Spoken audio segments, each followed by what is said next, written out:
Okay, my name is Lynne Gonzalez, and I'm from the Tolowa Nation tribe, and I am here to show you how to cook elk soup, which is very healthy for you. So I have peeled and prepped all of my vegetables, and they're just ready to chop up and throw in the pan. In the kitchen, I have my elk meat on the stove, and it's cooking, so it's nice and tender.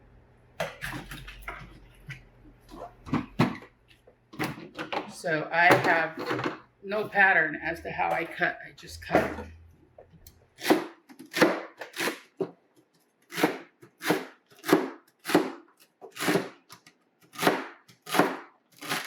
And for the pot that I have that I'm cooking with, it's going to take about 2 batches of celery.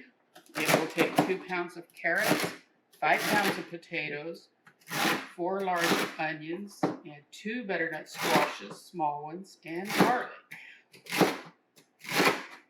And this is all going to go with about 3 pounds of elk meat.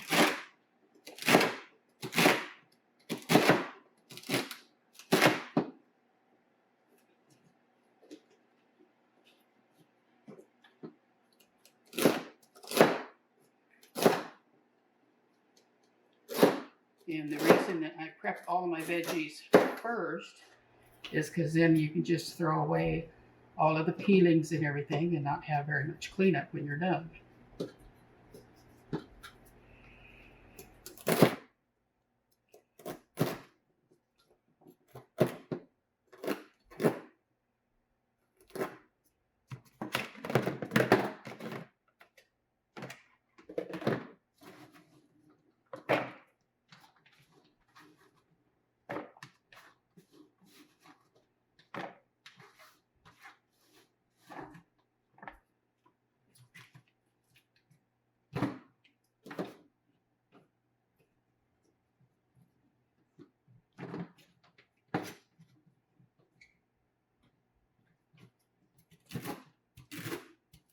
And I use all parts of the celery, the leaves and everything. Try not to throw too much away, other than the very bottom and the top.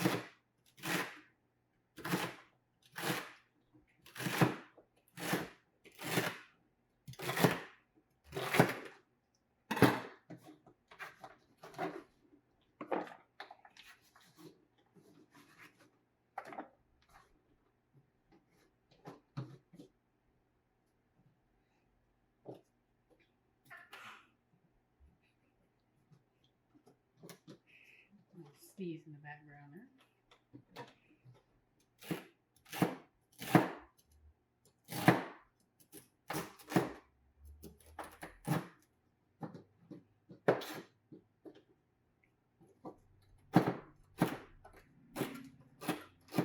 Is this your favorite stew to make?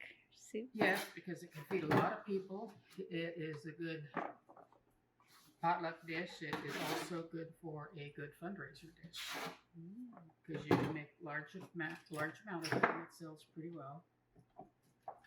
Most people don't get elk meat. And thank you to the tribe for providing me with mine.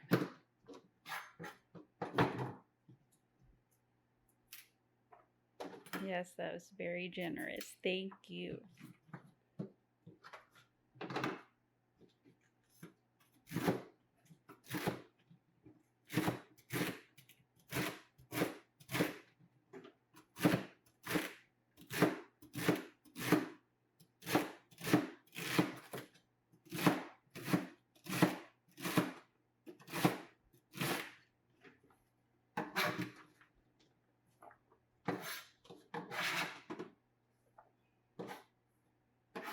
And I buy these little bowls here. They're perfect for putting everything into because they're different sizes and they all stack right into each other when I'm done, which makes it easy storage and cleanup.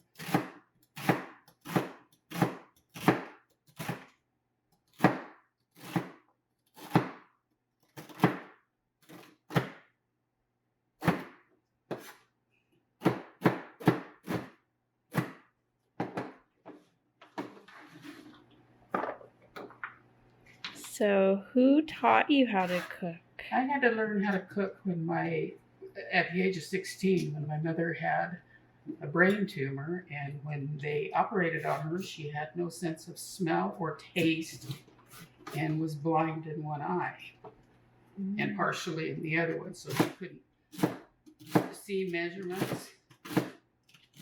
And I learned to cook the way she did because we never measure anything.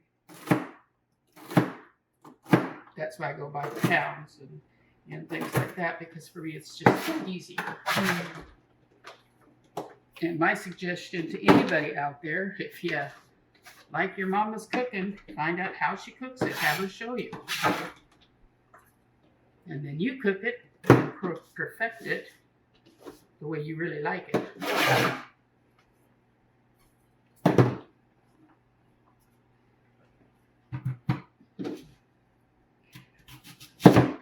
Onions, they cook, but I don't do uniform onions. I just chop them up and throw them in. I have no, if they're not all perfectly cut, it doesn't matter.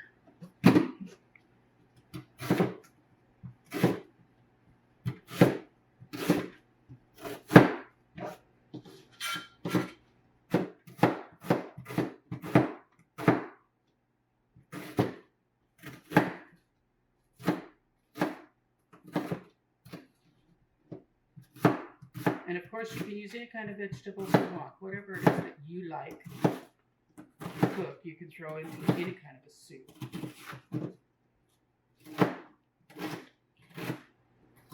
I see you have squash there. Yes, I do. I like squash in my soup. A lot of times I will use the squash instead of the potatoes because it's a little bit leaner, I think. I'm not a nutritionist, so don't quote me on that.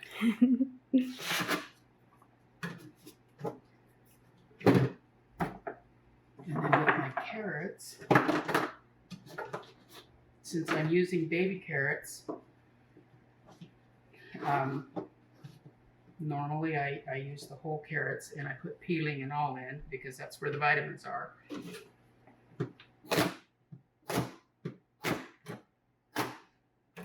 So I chop them down into bite-sized pieces.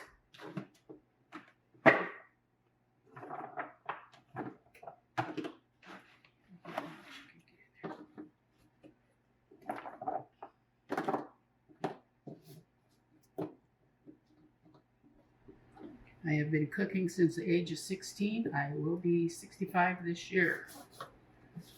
Wow. I have cooked from Coos Bay to Fortuna. And I don't drive, but yet I'm a traveling cook.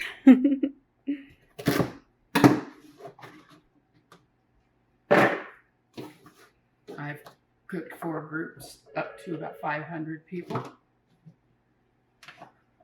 which at the end I panicked because I just knew somebody wasn't going to like something. 500. Mm-hmm. My goodness. And then in my house, I normally cook for 2. So what did you make for 500 people? I made a pork stew.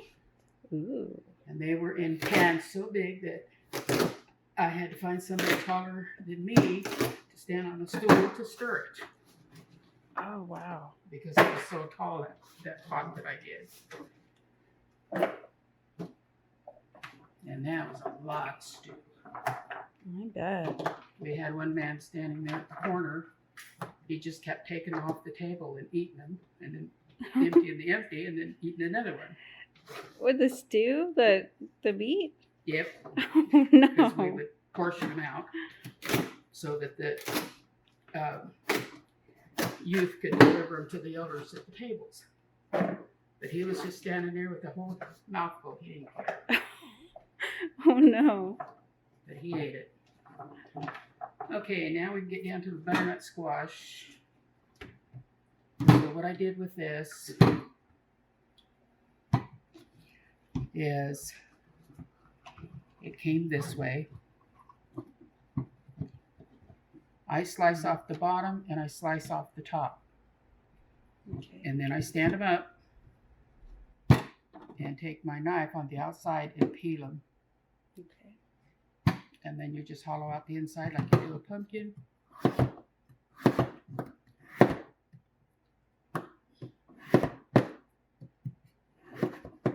Looks so good. And usually the carrots I put in first because it takes them a little longer to cook. Yeah. Then I do the potatoes.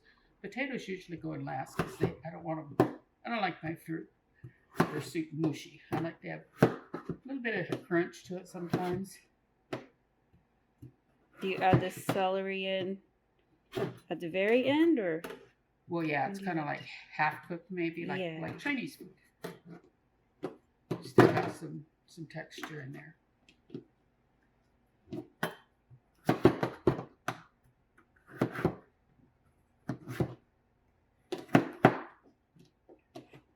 And you may like zucchini and have.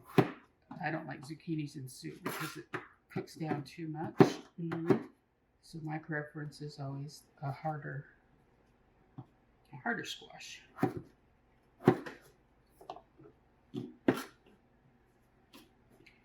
And I learned how to cook Mexican food by watching my mother-in-law do it. Oh. I would smell what she was putting in or see what she was putting in because she did not speak English. Oh. And I did not speak Spanish enough to know what all the ingredients were.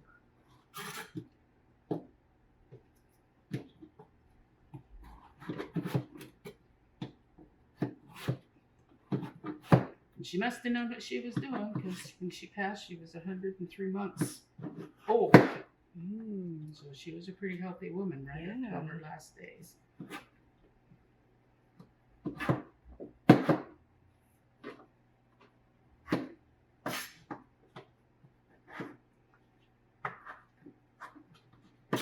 What's the favorite thing of yours that she liked to cook? I liked her pozole. And I prefer the pork pozole and I prefer the red sauce as opposed to the green sauce. So when I make mine, I make it with the green or the red sauce. Why do you like the red sauce better? And I don't like the taste of bell peppers or green chili peppers when they're green. Just like a red bell pepper is sweeter than a green one. Right. So I'll eat that rather than the green one. And as you can tell by looking at me, I eat pretty much all veggies. Yes, it's very healthy.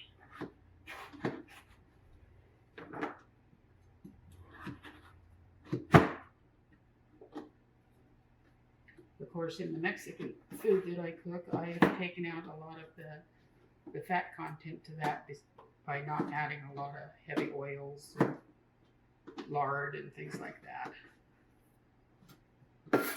Do you add any at all, like to soups?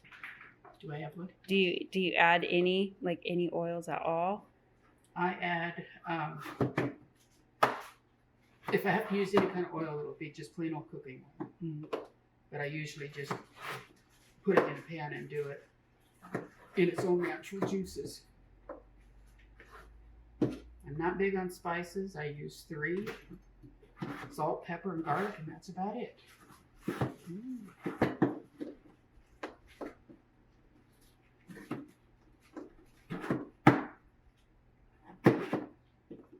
So since these are going to go in right along with the carrots, because they're hard,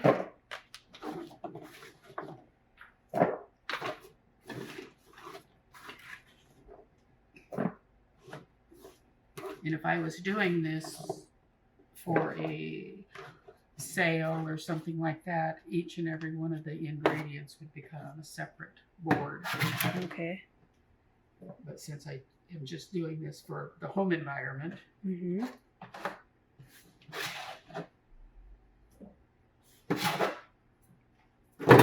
all right, then we get down to the garlic. Well, let's do a few potatoes here, and I can finish those up later because they go in last. Okay. I cut them down in half, flip them over. That way they do not roll.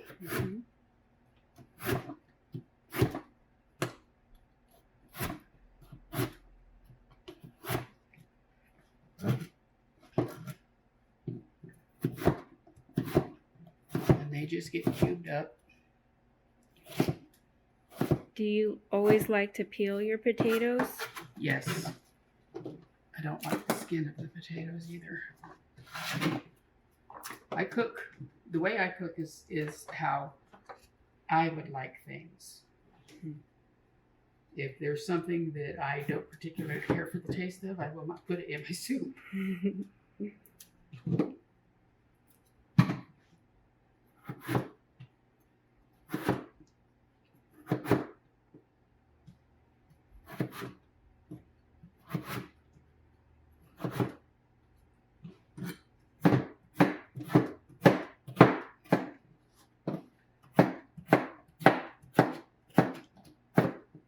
Do you garden at all?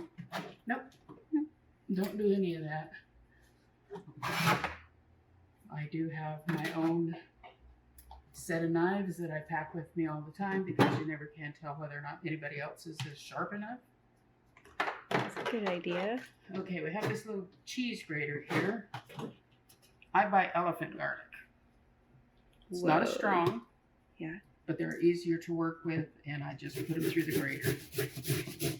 And it comes out the backside like that. Wow. So you're not really having big pieces of garlic to eat. That's such a good idea. I know it may be cheating. I think I'm going to try that. I believe in eating a lot of garlic, and hopefully your bloodstream is so hot your viruses cannot survive. I've read that in a native book somewhere.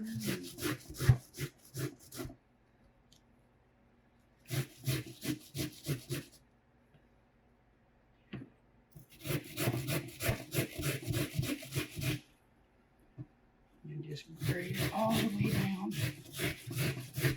And with these little cheese graters, even if you grab your finger, they're not sharp enough to hurt you or anything like that.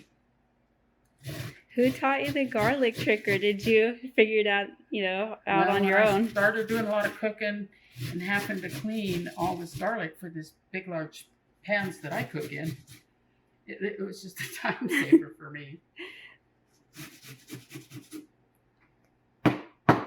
And as you can see, short work, and it's done fast.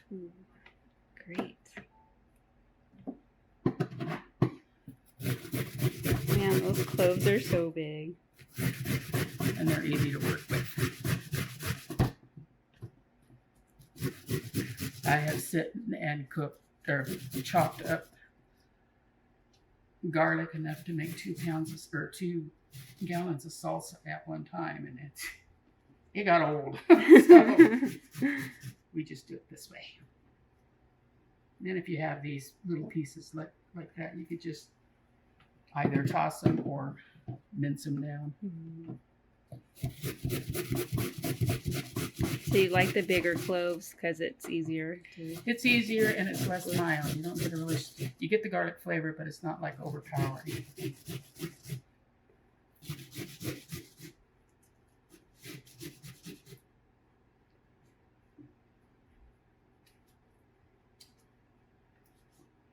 And you don't get big, by doing it this way, you don't get big tastes of big chunks of garlic that you're eating off of. And then I take all the leftovers here. And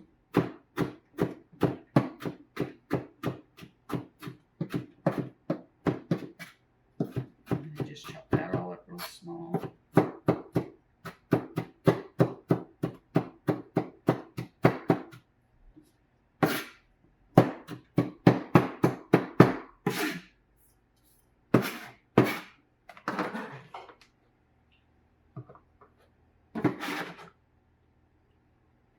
Looks so nice and neat.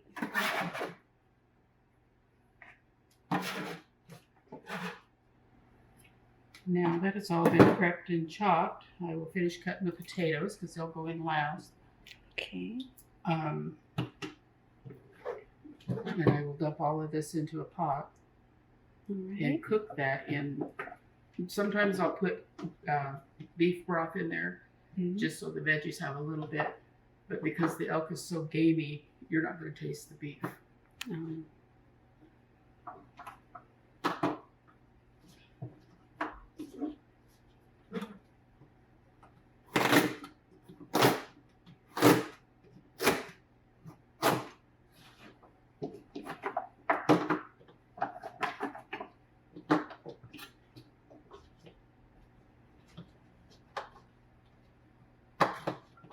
So I can get started. It takes me about an hour to pull all the ingredients together and to clean them.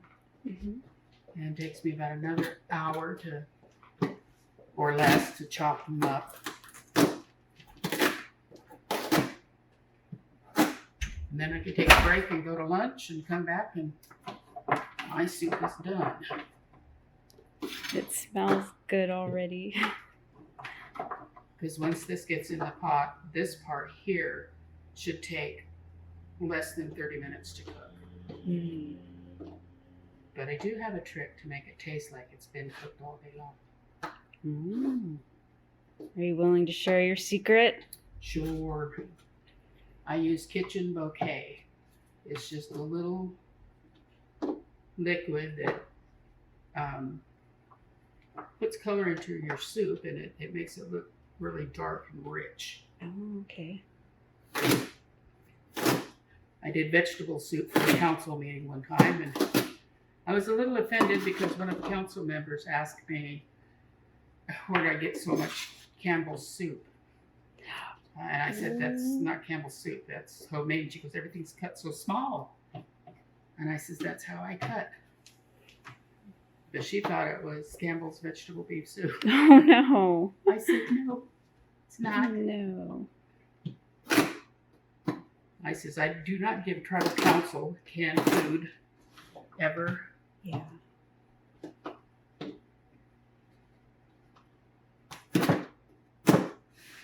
Okay. So we're pretty much done here. All right. One more onion.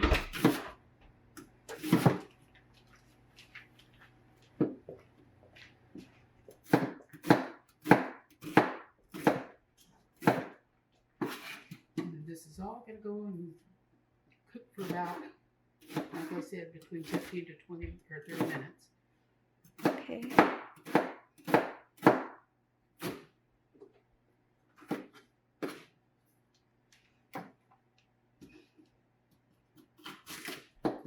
And I have a big pot to put it in. Nice.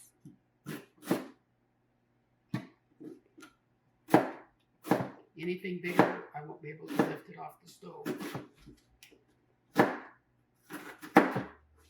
I'll help you.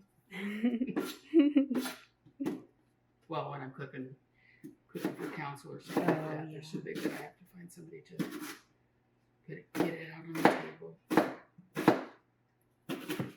And when I'm at home making my own, I do I make fry bread for the side to go on the side of this. Ooh, fry bread, so good.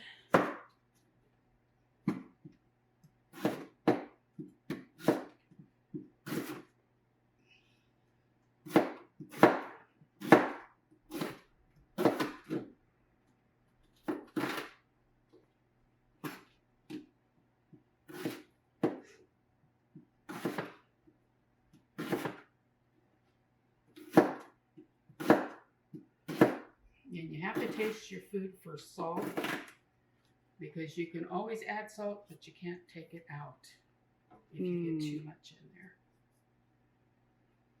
If you accidentally add too much salt, can you like add water or like a liquid? Sometimes you can throw a whole potato in there, and the whole potato will absorb the salt. Okay. Or you can just add a little more liquid to it. Okay.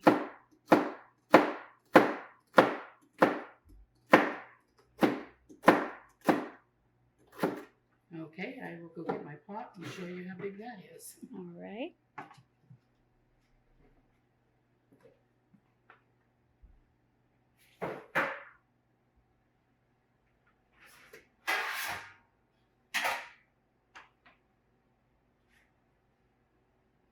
And my meat is Whoa. Going really good.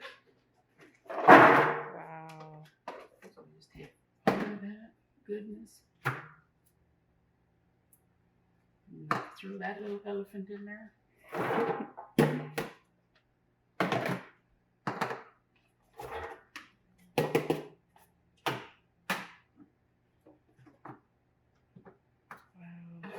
That's a lot of stew.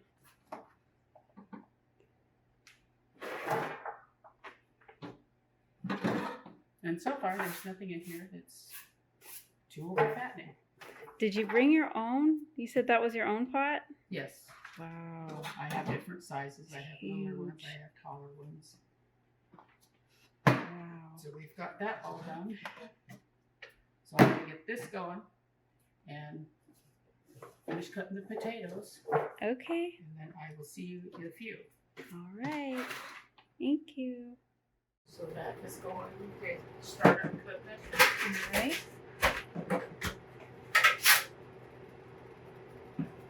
And I buy these kind of lids because I can only take off half. Mm-hmm. And they help keep your food warmer. You can stir up all that garlic in there.